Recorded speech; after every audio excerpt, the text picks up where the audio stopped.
Hello everyone, welcome back to this channel. I hope you all are doing well and practicing English every single day. তো আজকের ভিডিওতে আমি আপনাদের সাথে share করব দুই ধরনের অ্যাডভান্সড ফ্রেজের ব্যবহার, যেগুলো আপনাদের ডেইলি লাইফে ইংলিশে কথা বলার জন্য অনেক ইউজফুল হবে। তো ভিডিওটা আপনারা একদম প্রথম থেকে শেষ পর্যন্ত দেখুন, যাতে এই দুটি ফ্রেজের ব্যবহার আপনারা খুব ভালোভাবে বুঝে যান। ওকে, তো চলুন আর দেরি না করে আজকের ভিডিওটা শুরু করা যাক। তো অনেক সময় আমরা আমাদের ডেইলি লাইফে এরকম ধরনের বাক্যগুলো ব্যবহার করে থাকি, যেমন সে প্রতিবারই দেরিতে আসে, সে প্রতিবারই একই ভুল করে, সে প্রতিবারই তার চাবি ভুলে যায়, তুমি প্রতিবারই তাদের বিশ্বাস করো। তো এরকম ধরনের বাক্যগুলো কিন্তু আমরা আমাদের দৈনন্দিন জীবনে বলে থাকি। তো এই প্রতিটা বাক্যে যে কথাটা কমন রয়েছে সেটা হলো প্রতিবারই, অর্থাৎ প্রত্যেকবার। তো এই প্রতিটা বাক্যে এরকম বোঝাচ্ছে যে আমরা কোনো কাজ প্রত্যেকবার সেম করি, রাইট? তো যদি আমরা সেন্টেন্সে এই প্রত্যেকবার বা প্রতিবারই এই কথাটা বলি, তাহলে আমাদের ইংলিশে যে ফ্রেজ বা এক্সপ্রেশনটার ব্যবহার করতে হবে সেটা হলো every damn time. Every damn time, okay. এর বাংলা অর্থ হলো প্রতিবারই বা প্রত্যেকবারই। তো চলুন তাহলে এবার দেখা যাক যে এই ফ্রেজটার ব্যবহার করে কিভাবে এই বাক্যগুলোকে বাংলা থেকে ইংলিশে বলতে হবে। তো প্রথম বাক্যটা রয়েছে সে প্রতিবারই দেরিতে আসে, বা সে প্রত্যেকবারই দেরিতে আসে। She arrives late every damn time. She arrives late every damn time. পরের এক্সাম্পল, সে প্রতিবারই তার চাবি ভুলে যায়, সে প্রতিবারই তার চাবি ভুলে যায়। He forgets his keys every damn time. He forgets his keys every damn time. পরের এক্সাম্পল, সে প্রতিবারই একই ভুল করে, he makes the same mistakes every damn time. He makes the same mistakes every damn time. পরের example, প্রতিবার class শুরু হলেই সে একই প্রশ্ন করে, every damn time the class starts she asks the same question. Every damn time the class starts she asks the same question. পরের example, প্রতিবারই নতুন কিছু শুরু করলে আমার নার্ভাস লাগে, প্রতিবারই নতুন কিছু শুরু করলে আমার নার্ভাস লাগে। Every damn time I start something new I feel nervous.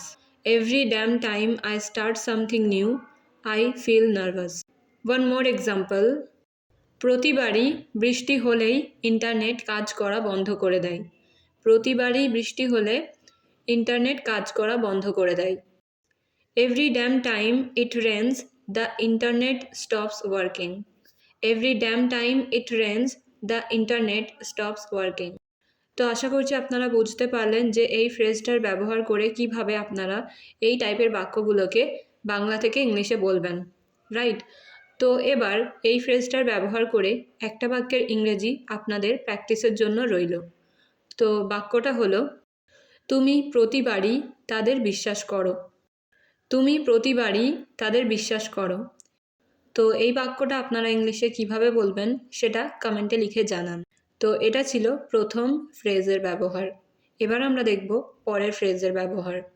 তো ফ্রেন্ডস, অনেক সময় আমরা এরকম ধরনের বাক্যগুলো ব্যবহার করে থাকি, যেমন সে আমাকে একটুও সাহায্য করেনি, আমি একটুও ক্লান্ত বোধ করছি না, সে একটুও আগ্রহী ছিল না, আমি এটা একটুও বুঝতে পারছি না।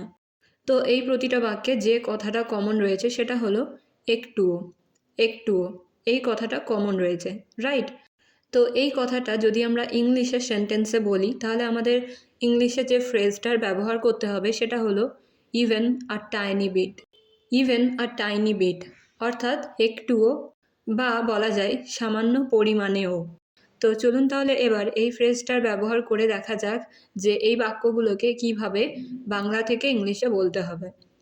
তো প্রথম এক্সাম্পলটা হলো, সে আমাকে একটুও সাহায্য করেনি। সে আমাকে একটুও সাহায্য করেনি। She did not help me even a tiny bit. She did not help me even a tiny bit. পরের এক্সাম্পল, সে একটুও আগ্রহী ছিল না। সে একটুও আগ্রহী ছিল না।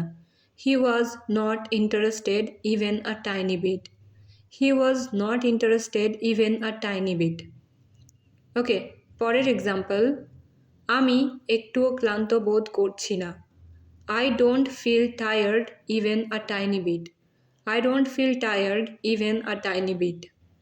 পরের এক্সাম্পল, আমি এটা একটুও বুঝতে পারছি না। I don't understand it even a tiny bit. I don't understand it even a tiny bit. তুমি কি এটা একটু হলেও পরিবর্তন করবে? তুমি কি এটা একটু হলেও পরিবর্তন করবে? Can you change it even a tiny bit? Can you change it even a tiny bit? Last example, সে একটুও দ্বিধা করেনি। সে একটুও দ্বিধা করেনি। She did not hesitate even a tiny bit. She did not hesitate even a tiny bit. তো friends, আশা করছি আপনারা বুঝতে পারলেন যে এই ফ্রেজটার ব্যবহার করে কিভাবে এই টাইপের বাক্যগুলোকে ইংলিশে বলা যায়, রাইট? তো এবার এই ফ্রেজটার ব্যবহার করে একটা বাক্যের ইংরেজি আপনারা বলার চেষ্টা করুন। তো বাক্যটা হলো, তারা আমার জন্য একটুও অপেক্ষা করেনি। তারা আমার জন্য একটুও অপেক্ষা করেনি। তো এই বাক্যটা আপনারা ইংলিশে কিভাবে বলবেন সেটা কমেন্টে লিখে জানান। তো ফ্রেন্ডস, এই ছিল আজকের ভিডিও।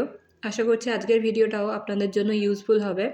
আর যদি ভিডিওটা আপনাদের ভালো লেগে থাকে তাহলে অবশ্যই ভিডিওটা লাইক করবেন এবং শেয়ার করবেন।